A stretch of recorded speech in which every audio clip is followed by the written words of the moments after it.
Rompecabezas. Zona Central. Amigas, amigos, este domingo se cumplió lo que todas las encuestas indicaban. Jair Bolsonaro es el nuevo presidente de Brasil, fascista, populista, racista, misógino. Estos y otros muchos calificativos le llegaron al nuevo mandatario, lo que hace temer un futuro muy oscuro para ese país y para toda la región, pese que los primeros discursos son algo tranquilizadores, ¿verdad?, de lo que ha dicho Bolsonaro en las primeras horas como presidente electo. De todas formas, el análisis de esta situación no es sencillo, el proceso que llevó a este resultado es largo y demasiado complejo. ¿Qué se puede esperar en Brasil de aquí en más? ¿Por qué se llegó a esta situación? Es lo que vamos a conversar con el presidente del Movimiento de Derechos Humanos y Justicia de Brasil, Jair Kriske, que estuvo hace algunos días, les decíamos, aquí en nuestro país para ser homenajeado en el Parlamento por sus 80 años de vida, por toda esa lucha que ha hecho a favor de los derechos humanos, el hombre de las 2000 vidas, se habla acerca de 2000 vidas salvadas, ¿verdad?, por él y por su organización en los momentos más duros de las distintas dictaduras, no solo la brasileña, sino las que se erigieron en todo el continente. Cuando estuvo aquí hace muy pocos días, todavía resuenan, ¿verdad?, algunas de las expresiones que diera en algunas de las entrevistas que concedió en su breve pasaje por nuestro país de las últimas horas. Cuando se refirió a Bolsonaro, dijo que era un ex militar que fue expulsado del ejército por intentos de atentar contra cuarteles. Durante 27 años fue un diputado con poca actividad. Parece que solo sacó 2 leyes en 27 años. Dijo Kriske que es maleducado, estúpido y grosero. Y agregó más, los brasileños votaron con el hígado, no votaron a Bolsonaro, votaron contra los demás representantes del sistema político, sostuvo Kriske, repasando que el partido de Bolsonaro tiene 57 de los 532 diputados que conforman el Congreso de Brasil. Para Kriske, el Partido de los Trabajadores, el PT, no hizo ni siquiera una autocrítica liviana, superficial, dijo él, para ser textual, y esa es una de las explicaciones del rechazo que cosecha. Dijo Kriske, se metieron en una corrupción magnífica. Dicen que Lula es un preso político. No es verdad. Se aplicó el Código Penal, sostuvo Kriske, y dijo que el expresidente tuvo los mejores abogados del país y recorrió otras instancias judiciales en algunos de los casos con tribunales con mayoría de jueces precisamente designados por el propio PT. Tiene responsabilidad y tiene una condena, pero lo dejaron hasta último momento como candidato para ver si lo liberaban, dijo Kriske. Fue una irresponsabilidad, agregó, seguir, ¿verdad?, con un discurso de que todos son inocentes y no pasó nada. ¿Cómo que no pasó nada? Pasó, sí, sostuvo Kriske, que también habló de la delación del exministro de Hacienda del gobierno de Lula, Antonio Palocci, de la que emergerán, dijo, nuevos cargos judiciales. Le pega a Dilma Rousseff. Dijo Kriske, ella no se puso un peso en el bolsillo, pero sabía lo que estaba pasando. Era obvio porque, evidentemente, integró durante muchos años la presidencia del Consejo Administrativo de Petrobras, donde se cocinó este vaciamiento de la empresa, que era la columna vertebral del Brasil. Y bueno, dijo algunas otras cosas más, pero creo que eso ya es suficiente como disparador para charlar ya con el resultado de la segunda vuelta con Jair Kriske, a quien con placer recibimos pese a la distancia. ¿Cómo está, Kriske? Buen día, yo creo que ya dijiste todo, todo lo que había por decir. No. Quería hacer una apuesta a punto, de hecho lo compartimos, todas estas palabras con nuestros oyentes, cuando las dijo hace pocos días, cuando fuera homenajeado aquí en nuestro país, simplemente para escucharlo, no pasar un poco más por algunos temas, por los cuales igual va a tener que pasar, porque usted lo explicaba, ¿no? Este proceso fue un proceso largo de descreimiento en el PT, que terminó por arrimar votos al más antipetista, que en este caso resultó ser Bolsonaro. Sí, es verdad. Lamentablemente pasaron estas cosas, ¿no? Yo siempre llamo la atención, ¿no? Nosotros los brasileños no somos un pueblo muy politizado, ¿no? Somos precariamente politizados. Entonces, enojados con el PT principalmente, pero también enojados con los demás partidos políticos, ¿no? La gente votó así, ¿no? Esta es la tragedia, ¿no? Claro. Porque si el PT no comandó toda una corrupción, y esto se sabe, no se sabe todo, pero ya se sabe lo suficiente para que el pueblo quiera echarlo del poder. Pero también el PSDB, ¿no?, es un otro partido que se terminó, el MDB también se terminó. Entonces ahora empezamos a vivir un nuevo momento político en Brasil, ¿no? Si me preguntas lo que va a pasar, te digo, no sé. No sé porque es algo nuevo, novedoso, pero decir también, atención, decir que Bolsonaro, ¿no? Este tipo que como militar, fue militar por 8 años, solamente 8 años, ¿no? Y es un militar, ex militar de bajísima formación, ¿no? Y un político, ahí sí, ¿no? 27 para 28 años como diputado nacional, ¿no? En este periodo tuvo solamente 2 proyectos aprobados, ¿no? De la tan mínima importancia que ni sé decirte de qué trataba los proyectos. Bueno, sí. Pero vea, hace 2 años decidió concurrir a la presidencia de la Cámara de Diputados, sacó 4 votos. Ese es el perfil político de un tipo que ahora va a gobernar Brasil, ¿no? Es preocupante. Sí.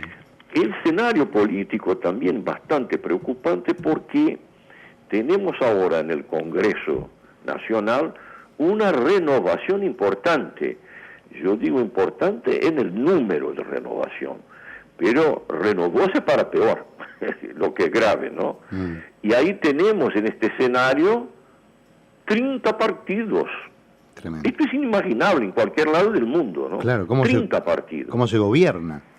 Sí, esto es, yo digo, tú vas empezando toda una concertación, cuando lograste concertar con el partido número 19, el partido número 5 ya salió para otro lado. Es imposible, viejo, es imposible. Políticamente es una tragedia.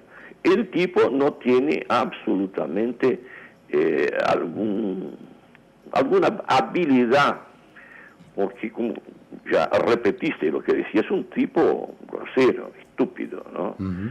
Entonces le faltaría una manera de poder negociar y tal. No tiene este perfil, le falta el perfil. Entonces estamos metidos... ¿Qué puede pasar? ¿Qué puede pasar ahí, Cris? Yo te digo así, yo espero que la sociedad brasilera, pasado este momento, ¿no?, empiece a reflexionar sobre lo que pasó en Brasil, lo que está pasando en Brasil, ¿no? Pero si tú ves ya lo que se escucha, ¿no?, las declaraciones después de las elecciones, el tipo, por ejemplo, dije claramente que en las relaciones internacionales, por ejemplo, el Mercosur no es prioridad. Esto es grave. Sí, sí. Es grave no solamente para la economía, pero es grave también en las relaciones con los países vecinos. Si ese Mercosur aún está en deuda con lo que podría avanzar, yo creo que avanzó poco, sí, pero podría y debería avanzar, es necesario que avance, ¿no? Entonces el tipo ya anuncia que no es prioridad, ¿no? Dice otras tonterías, que pretende sacar la embajada de Brasil de Tel Aviv y llevarla a Jerusalén. ¿Sabe? Son cosas, son estupideces que yo espero que el Itamaraty, que en el servicio público brasileño es uno de los sectores más calificados, ¿no?, lo impidan de hacer una cantidad de barbaridades a nivel de relaciones internacionales, ¿no? Claro, una especie de control como se le está tratando de hacer a Trump en los Estados Unidos, dice usted. Exactamente, algo así bastante parecido, es verdad. Ahora me di cuenta, sí, claro, bastante parecido, porque no se puede, el tipo es inconsecuente, ¿no? Ahora internamente, le digo así, tenemos que tratar, ¿no?, de garantizar un espacio democrático, mismo que sea mínimo espacio democrático, ¿no?, donde se pueda discutir, ¿no?, las diferencias, donde no se concretice, ¿no?, esta cosa que el tipo dije que o las minorías se someten a las mayorías o que se vayan. Esto no se puede permitir, ¿no? Entonces tenemos que garantizar un espacio democrático, tenemos que trabajar mucho en la reorganización de la sociedad civil, ¿no? que se fue. ¿No? Hay muchas cosas por hacer. Yo te digo así, con mis 80 años me imaginaba que en breve podría jubilarme. No va a ser posible, no va a ser posible. Y yo creo que vamos a tener 4 años de muchísimo trabajo. Y eso, dicho por ustedes, no es cosa buena porque lamentablemente el trabajo que hace tiene que ver con los derechos humanos, con situaciones que son desfavorables para la gente, etcétera, etcétera. Es así. Vamos a ver, ¿no? ¿Te imaginas cuando este tipo se refiere a los negros, se refiere hablando en arrobas, ¿no? Un negro que pesa tantas arrobas. En Brasil es la medida con la cual se vende el ganado. Claro. No, tremendo. Percibe, porque el tipo es cruel. Es cruel, ¿no? Sí. Cuando habla de las mujeres, por ejemplo, dije a una diputada, ¿no? No la viola porque sos fea. ¿Sabe? Hay cosas así increíbles. Tremendo. Y bueno, y ahora el tipo legítimamente es presidente de Brasil. La gente lo votó, pero hay datos también que a mí me llaman la atención. A ver. Sabes que los que votaron en blanco, los que anularon el voto y las ausencias sumaran a un número impresionante. Entonces, yo creo que ahí hay un mensaje, ¿no? Hay un mensaje de la gente que quiere decir, porque el total de votos que Bolsonaro sacó fueran del universo, ¿no? Fueran 39% de los electores aptos a votar. O sea, ese 55,13% en realidad usted lo transforma en los aptos para votar en 39, me dice. Exactamente. Ajá. Entonces, fueran este 39%, y vamos a ver, acá yo estoy buscando los datos porque quiero darte un número correcto de cuántos que son. Claro. Yo lo que le quería... 47 millones votaran en blanco, nulos, anulados o no comparecieran. Es mucha gente, ¿no? 47 millones de electores. Sí. Entonces, es un mensaje. Ahí veo claro un mensaje. Yo le pregunto, Cris, que me parece, porque estuve revisando un poco precisamente este tema, me parece que en la primera elección que gana el PT con Lula, también hay, en la primera vuelta por lo menos, un guarismo similar, del 20% de abstención en aquella oportunidad. No sé si usted recuerda, lo tiene fresco en la mente, en la memoria, pero pasó. Por lo menos pasó en la primera vuelta. Después no sé cómo quedó en la segunda vuelta, no tengo el detalle fino, ¿verdad? Evidentemente, de todas maneras, digo, es algo importante, ¿no? Digo, quiere decir algo. Pero yo lo comparaba y veía que ese mismo efecto se había producido cuando el PT llegó al poder.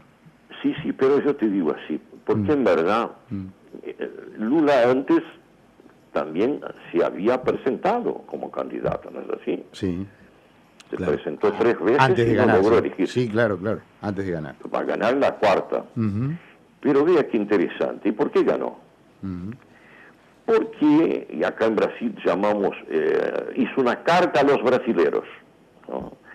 Y que llamábamos nosotros Lula, paz y amor, donde cambió su discurso claramente de izquierda, ¿no?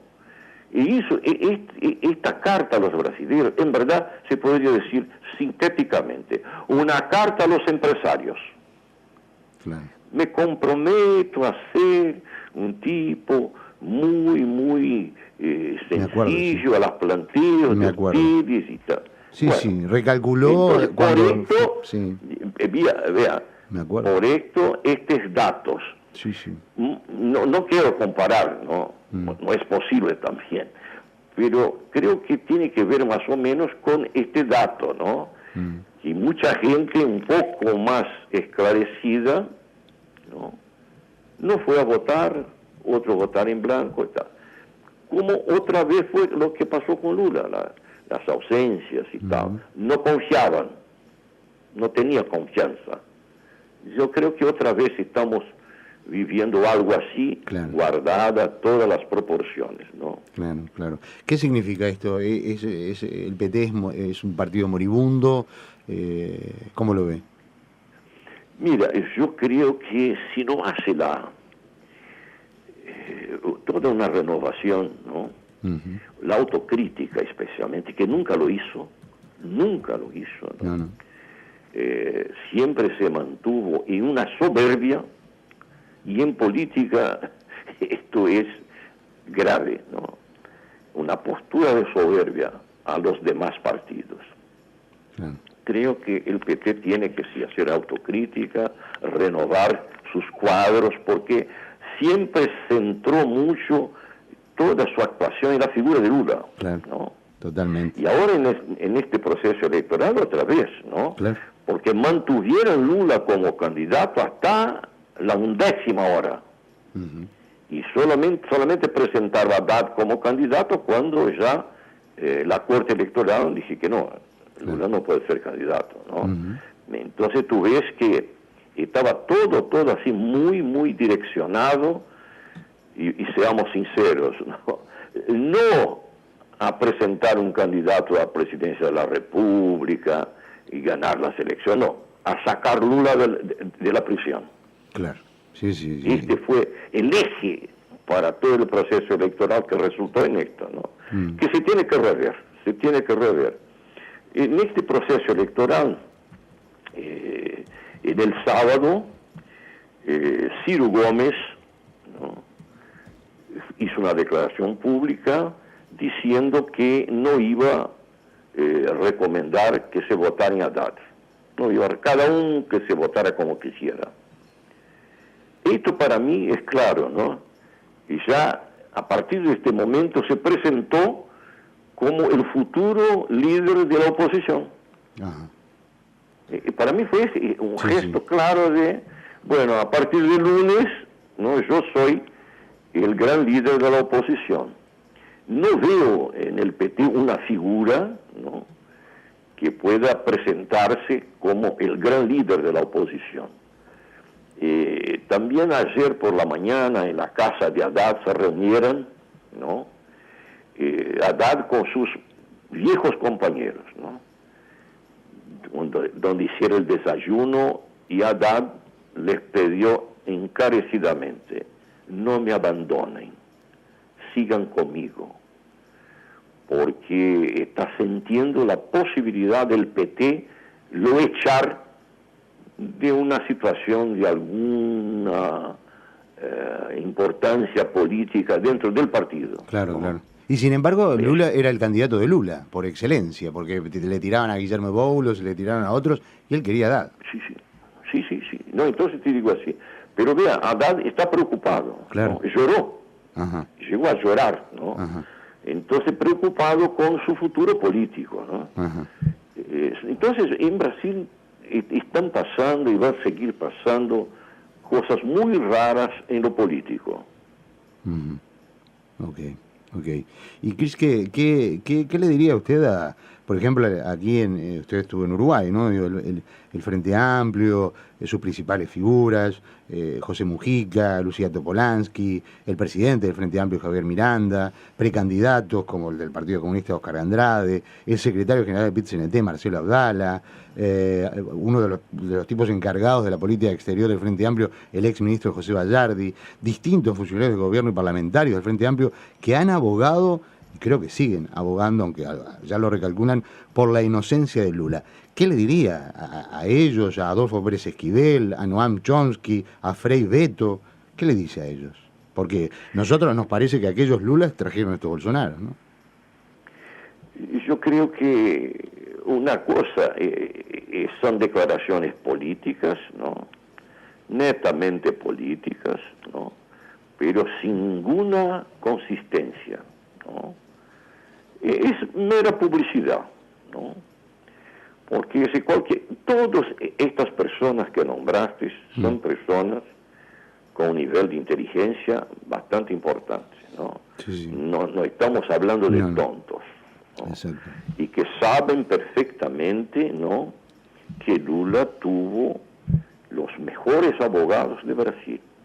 No solamente un, dos, tres, eran varios abogados, los mejores de Brasil. Y los tiene, Cris, que todavía los tiene. Y sigue teniendo. Claro, lo sigue Mira, pagando. Exactamente. Un día vamos a decir de dónde está la plata, porque cobran claro. bastante. Bueno. Sanín Martins, el resto, bueno, Jeffrey Robertson en la ONU trabajando, en fin. Sí, y bueno, vea. Entonces se queja mucho del juez Sergio Moro. Uh-huh. Bien, entonces vamos a sacar la figura de Sergio Moro, que lo condenó a 9 años y medio de cárcel. Uh-huh. Ahí estos brillantes abogados recurren a una corte con 3 jueces. Y además de mantener la condena, aumentan la pena, claro, para 12 años y medio. Uh-huh.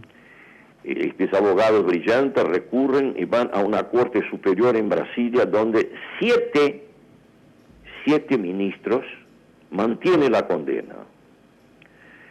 Recurren una vez más a la Suprema Corte y yo siempre subrayo, en Brasil son 11 ministros que componen la Suprema Corte, 8 de los cuales indicados por Lula y Dilma mantuvieron lo mismo.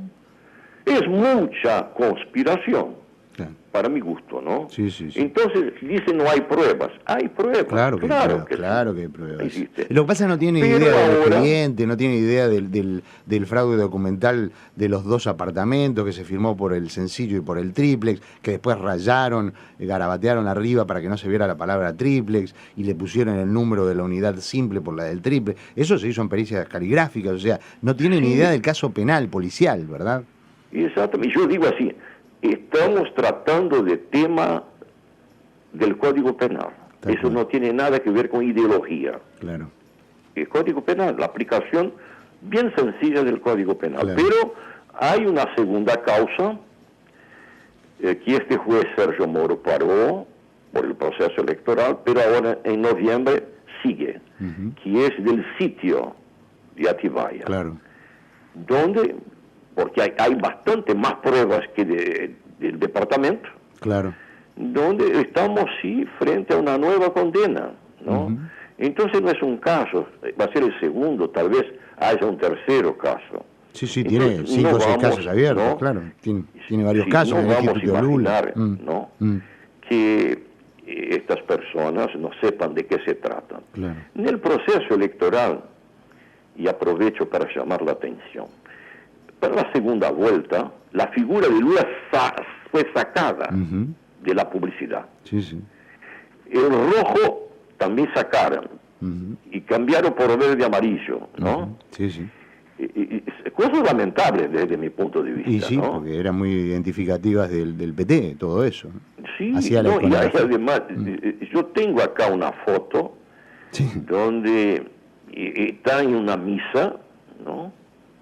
Mi querida amiga candidata a vicepresidenta, ¿no?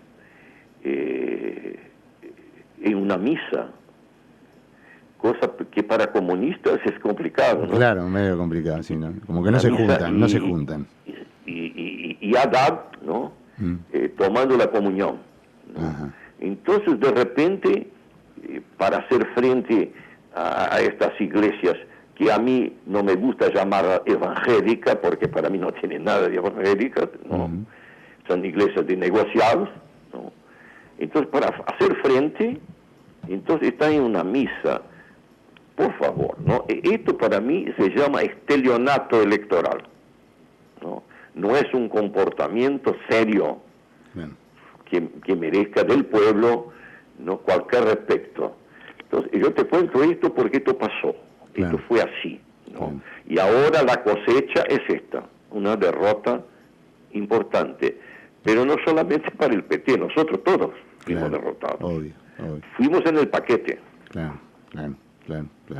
Y ha tomado dimensión de que esto está ocurriendo en distintos países de América, en la región, donde además ya se conoce a través precisamente de las investigaciones del Lavallato que el esquema Odebrecht se repartió por todo el continente. Sí, no, yo te digo así, es algo gravísimo, ¿no? Es algo gravísimo, porque contaminó, ¿no?, toda nuestra región, ¿no?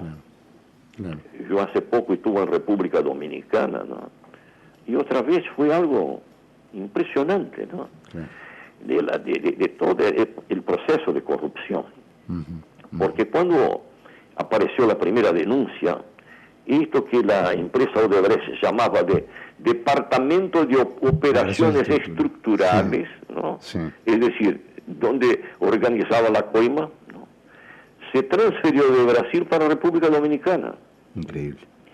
Es impresionante esto, uh-huh, ¿no? Cómo hacían esto. Sí, sí, sí. Y claro, yo te digo así, los países de nuestra región fueron contaminados.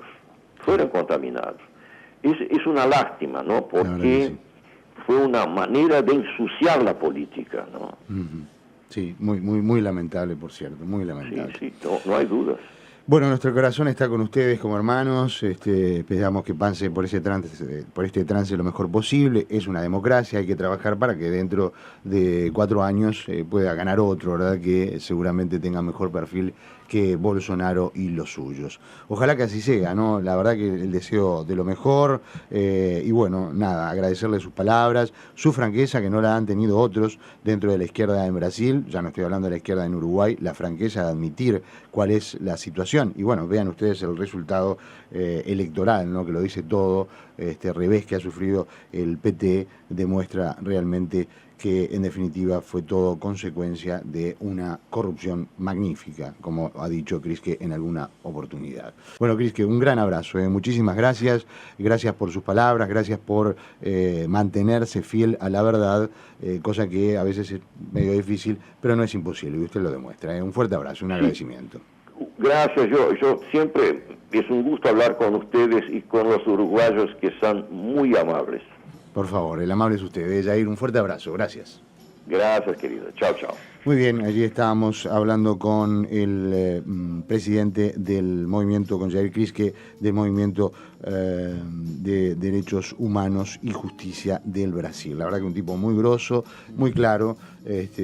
Hacíamos ese disparador con todo lo que había dicho para introducirlo ya en lo que opina, que en este momento en realidad la opinión que tiene, Cucho, no sé si te has quedado con la misma sensación que yo, es de plena incertidumbre, ¿no? Realmente. Sí, claro, ¿qué va a pasar? ¿Qué va a pasar? ¿Cómo si va a gobernar? Si este personaje va a cumplir todo lo que se teme de él, o si será tragado por el mismo sistema que lo puso allí, ¿no? Sí. Bueno, pero queríamos hablar con Jair Kriske, que reiteramos, tiene la intelectualidad, pero también...